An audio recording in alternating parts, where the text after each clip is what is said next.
Now we go to the next item called job descriptions. This is lesson number 9. So please don't mind me, my shuffling of the lessons. I have taken it in a certain thought. The first day we just discussed the 16 principles. The next day we just discussed about our own self. And today we are discussing about people and processes. And the process, I have my own strategic plan, how to teach it. And that is to first teach strategic plan, go up to the level of action steps, and then go back to job description.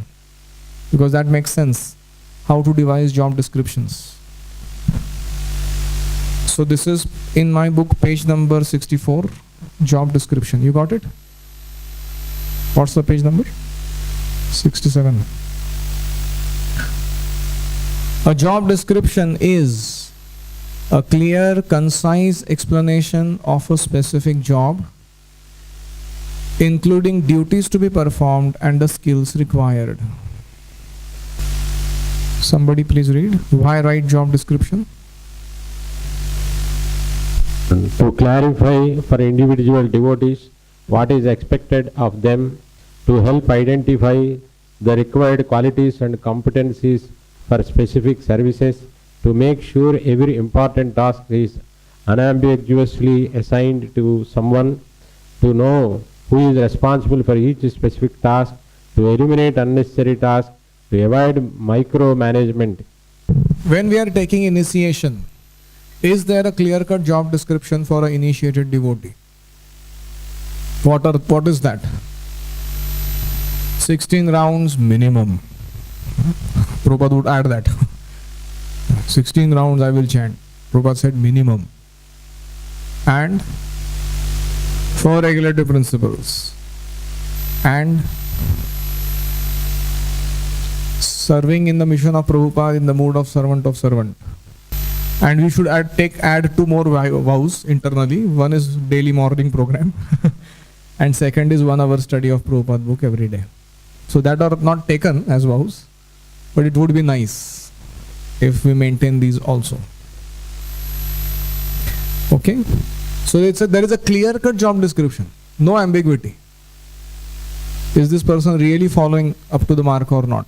Everyone knows when he doesn't do it. Ki gadbad ho gaya mere se. Right? And then there is a clear-cut assessment for furthering whether this candidate is fit for going into leadership position or doing particular service, etc. So below are the elements of job description. It clarifies 6 things. Department, mission of the department, job title, authority, means who is the one singular boss of that person. 5th, requirements and skills. And finally, responsibilities. Okay? Now peacefully read on the next page an example given of a restaurant manager in an ISKCON temple. This is a real one, it's not cooked up. It's actually in action in one of the American temples. So I hope you have gone really to the word by word detailing that they have done. And imagine when a person has taken up his job as a restaurant manager in Govinda's, you hand this over to him. What does it speak about our organization? And how seriously that person can also take his service. Because he will know these people are not just Krishna Rama Govinda. They know how to handle an organization. And I can't cheat or lie or do any golmaal here. So, for your departments that you have, it would be worth spending some time devising these job descriptions. Any thoughts you have after studying this? What did you feel after the whole thing when you read it?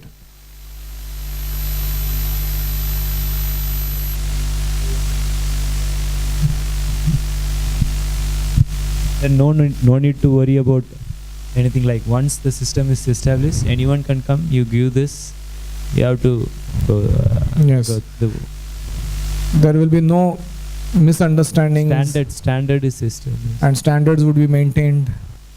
Very good. We have to monitor whether he is doing according to this or not. So Yes. everything is clear. Nothing is in sky. Yes. Any other? How did you feel after reading this?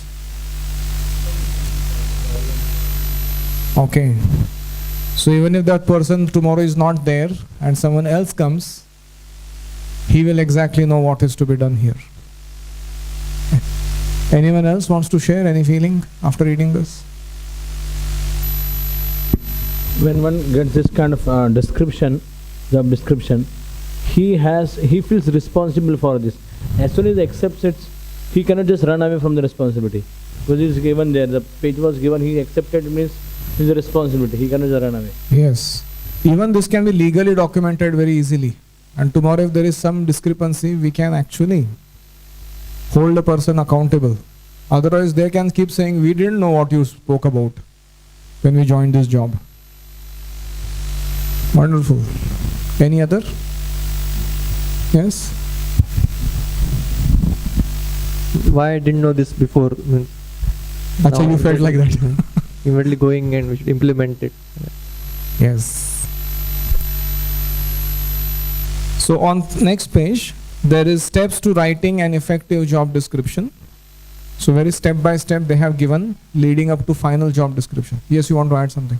I have a question, like regarding this kind of job description. Sometimes as a spiritual society, it is not we are some profession always. Sometimes we take favors. So it is not always a just professional or just favor, but it's a combination. Sometimes it's become difficult where Favors means I didn't get. What do you mean? in the sense as a not as a monetary thing.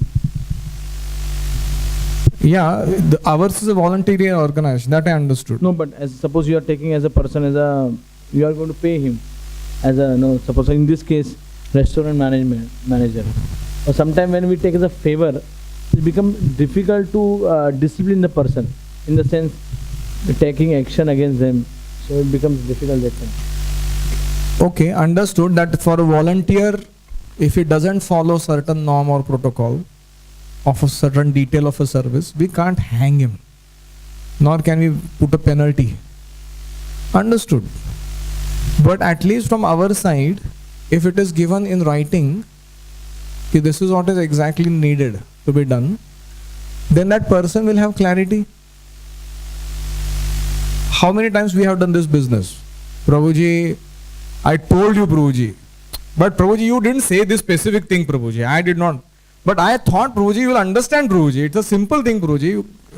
And then I felt that you thought that I was thinking that you will be suggesting, and it's too much in the mind, ether. So that is why any mutual agreement reached, it is better to write it down so that both are clear. What is the expected outcome? So even in a voluntary organization, we may not shoot people down for doing something wrong, but at the same time, it would be great,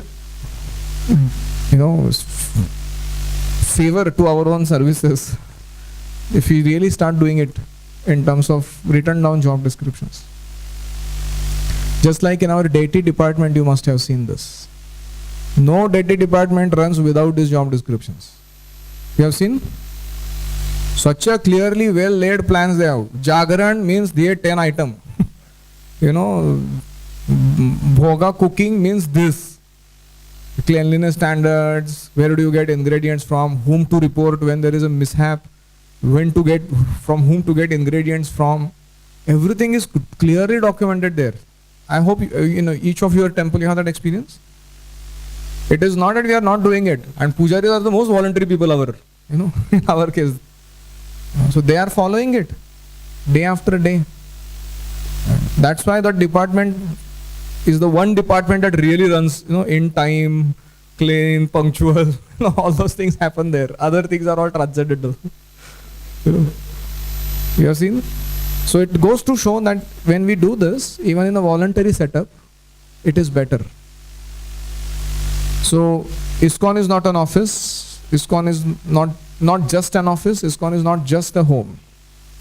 It is a combination. Internally it's a home, and for externally it's seen as an organization, office.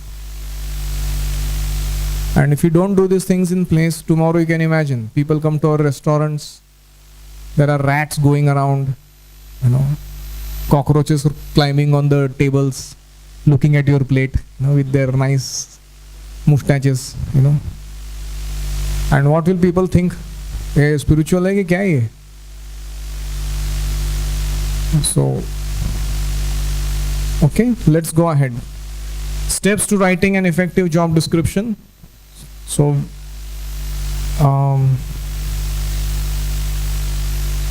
use clear, concise language. Use telegraphic sentence style. Begin each sentence with an active verb.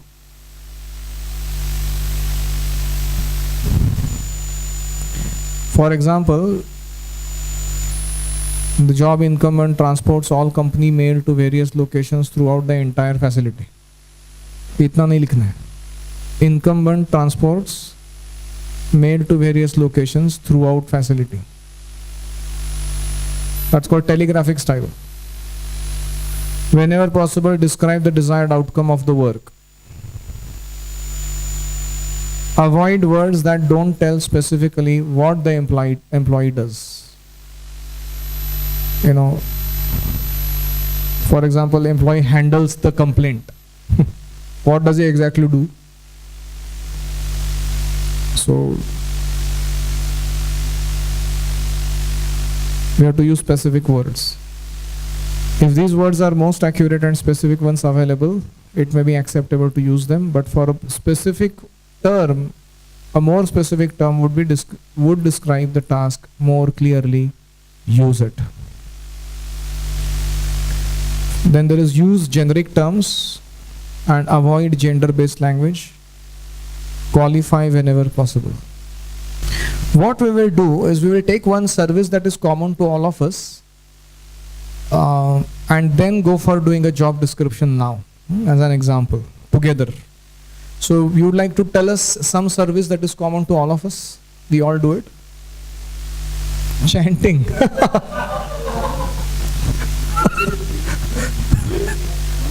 I would prefer if it is an item that deals with materials and matter dealings. I understand that it's a wonderful service to do. Youth preaching. Can we take counseling? All of us do counseling very often. So let us formulate job description of a counselor. So go to the next page. Role, job title. Write down the title of your service role. What is it? Counselor for youths, unmarried youths. Is that okay? That clearly defines. Next, authority. Are you with me on the same page? Yeah. Authority. Write down the authority to which this position reports. In our case, who is that? Temple president? Youth preaching in charge. Youth, they call it IYF coordinator or something. So you may even have the counselor board of all the counselors, and there is a chairman of that board. So you decide who is the authority to whom you report. Okay? Then functions. What to do?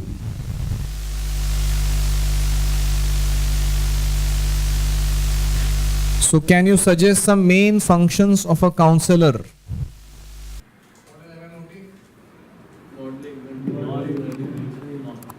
Modeling, mentoring, organizing internally and externally, and teaching. I think these are very important functions. Okay. Monitoring sadhana. What you said? monitoring sadhana. No, why just only sadhana? Monitoring their physical health, emotional well-being, Siddhantic congruency with our shiksha, and of course spiritual sadhana. Let's call monitoring is a very bad word. Let's call it as offering them protection in their spiritual life from Maya. In which all forms Maya comes? Temptations, obstacles, doubts, distractions, deviations. So we need to protect our students from these. What else? Before you engage them in service, what you need to do? Train and equip to do service. Let's call it 5S.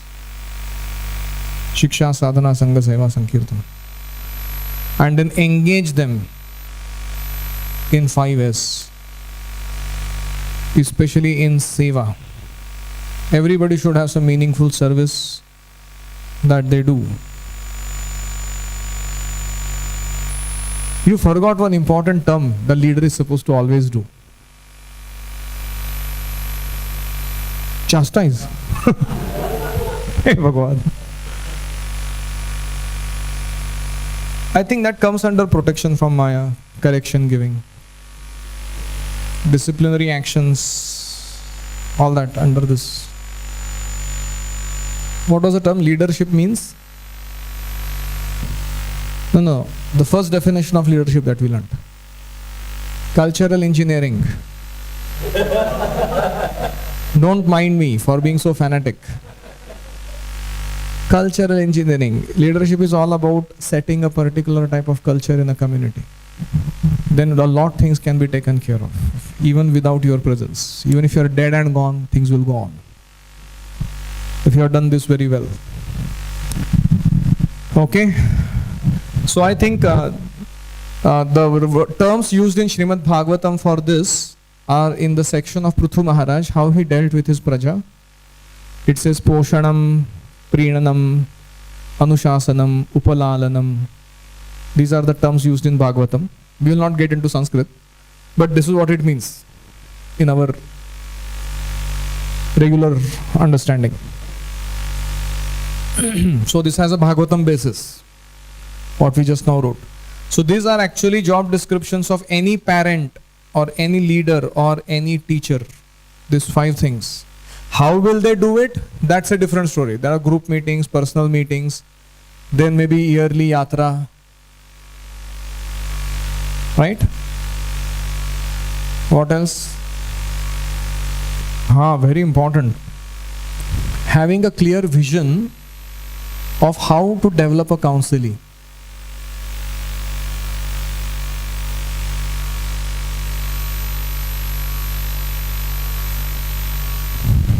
For each member,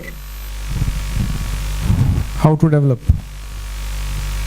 So you may even sometimes write down name of a person, his current level of sadhana, seva, and personal character, and what he needs to go to the next step in sadhana, seva, and personal character. So you make some basic table like that and regularly go through it. Wow. Super clarity, huh? Now, after having written these functions, select one of your main functions. Which one would you like to select? Weekly meeting. You are talking nourishment. So I think I'll change the pen now. Let's talk about this item and we will try to devise for it what we call main duties. So in nourishing, what all will come? What all should a counselor do?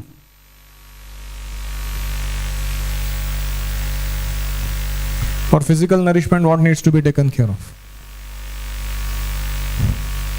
sleeping time, good quality diet, health and hygiene conditions. Is that okay? So making sure that these are taken care of in the life of your counseling. He sleeps on time, wakes up on time. His diet, prasadam quality is good. Not too opulent, not too austere. And health and hygiene, situation where he stays, cleanliness standards. And okay, how do you take care of emotional? What to do there? Huh? No, that is spiritual. Okay, let's write spiritual first, because that's one thing we really know well. Chanting 16 rounds. I would write chanting rounds that he has committed for. If he has committed 8 rounds, 12 rounds, then he just maintains that nicely. We should inspire him to do that regularly, according to his capacity. What else comes under spiritual nourishment? Studying Prabhupada's books, study Bhaktivedanta purports. Spiritual nourishment, what else does it mean? Morning program.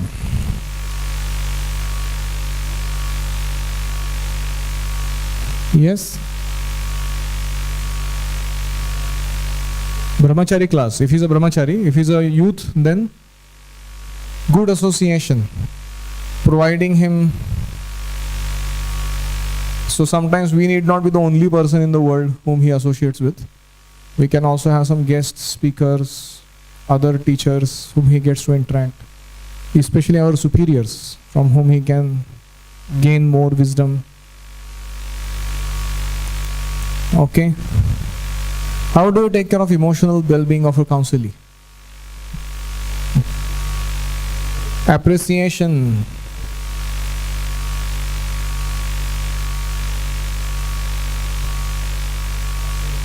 Huh?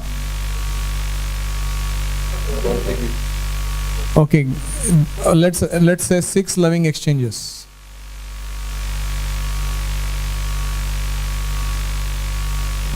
They actually take care of spiritual life. But any other? Relationship with various seniors equals juniors. Seniors equals juniors. How is he doing? Asking him about it.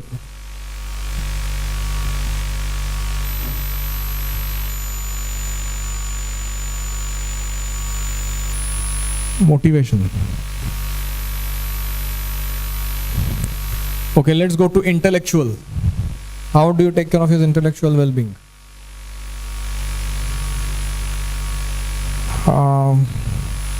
I would call systematic training and education, which means there is a sequence in which we train them, Prabhupada's books, Bhakti Shastri course, whatever.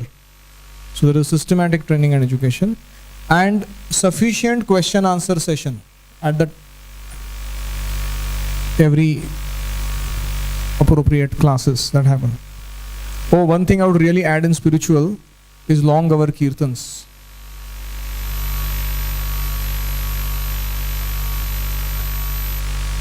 You will see Srila Prabhupada, he would sing in the beginning of Bhagavatam about 20-25 minutes Jai Radha Madhava with Hare Krishna Kirtan. And his usual Bhagavatam class would be 30-35 minutes. And then again 25 minutes, 20 minutes or more will be the Kirtan part. Is it not? Somehow in ISKCON, I don't know from where this trend has come, that the initial Kirtans, they are like for devotees to accumulate them. So they participate or don't, it's up to them to decide. And then the speaker is super enthusiastic. He will speak for 3 hours, 2 hours, whatever time that he wants. Sometimes you have to really tell him, ho gaya bhi. And then after the kirtan, after the session gets over, there is hardly ever some kirtan, and if at all it happens, it's just wound up in 10 minutes. And all throughout the lecture, what are we telling people? Chant Hare Krishna and be happy. So why don't we chant Hare Krishna and be happy? Why are we only talking about it? So my humble request is that whichever programs you are conducting, I do it wherever I go. that sometimes I just cancel talking and I just do kirtan. Full evening program is 2 hour nice kirtan, and in between every tune that changes, you speak little briefly about holy name and how to approach the holy name in kirtan. Glories of the holy name and how we should approach the holy name. 2-3 minutes and continue singing. It is sometimes very nourishing and far more transformational than our hours and hours of philosophical ranting that we do.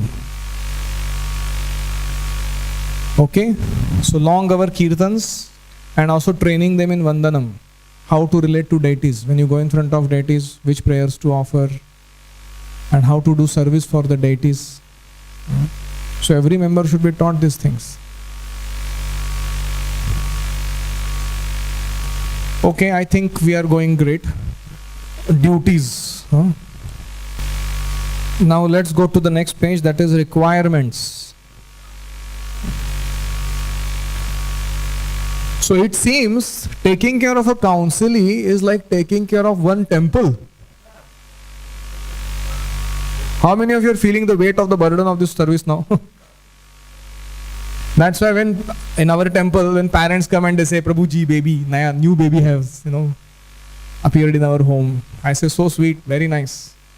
This is one ISKCON NVCC project for you. You better take care very nicely. So you have to really think about it. Sometimes we are hyper enthusiastic in becoming counselor because we really don't understand what it means. And often we are unaware that we are playing with people's lives. They repose so much of trust, affection, respect, submissiveness in us. And if we are not well equipped to handle that and well trained to channelize their submission, respect to Krishna, to Guru, we actually can do great damage for their spiritual lives. Nim Hakim, Khatraye Jaan. Nim Mullah, Khatraye Iman. Very dangerous to become a half-cooked counselor. In Marathi they have a saying, Dhawळ्या शेजारी बांधला पवळा, कालचा गोंधळ बरा होता. Which means there are two bulls, Dhawळ्या and Pawळ्या. They are all wild, unruly. So earlier it was only Dhawळ्या who was creating chaos. Now you brought this counselor in his life, Pawळ्या.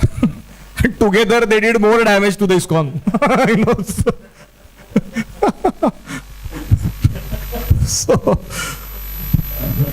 So we have to be really careful about this service. Counseling is not anybody and everybody's cup of herbal tea.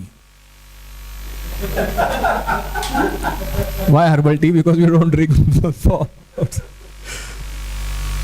so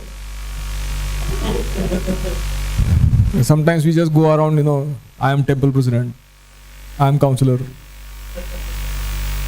And if we really realized what it means to be like that, you would not be like this in first place.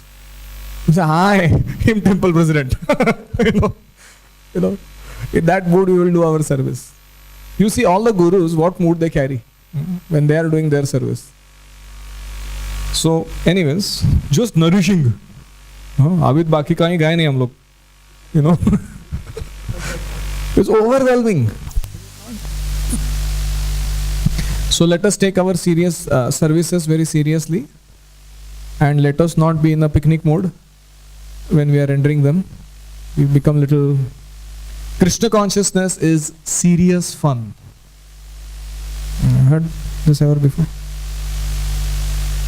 We are all having serious fun. It is fun, Kevala Ananda Kanda, but we are dead serious about the purpose of our life, which is self-realization. We are very grave about it. So I think even if you couldn't make job descriptions, we just could feel the weight of these responsibilities in our heart a little bit. I would consider this success. But I think we should also make job descriptions. So go ahead, requirements. Requirement may be of three kinds: skills, knowledge, and values. So can you tell me what are the skills needed for Let's just talk one item, spiritual care of the counselee. To take care of spiritual care of the counselee, what skills are needed?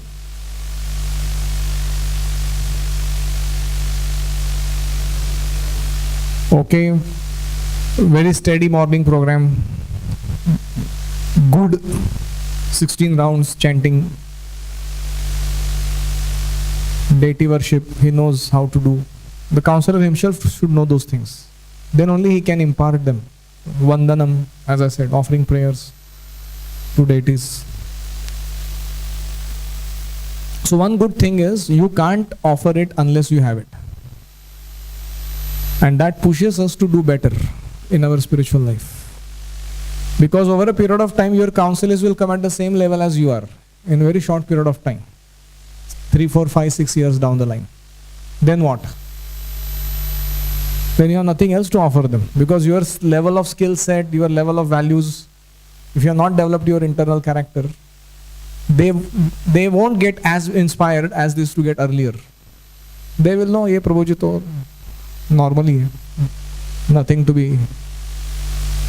And that is why we have to give ourselves a push to go further in our Krishna consciousness.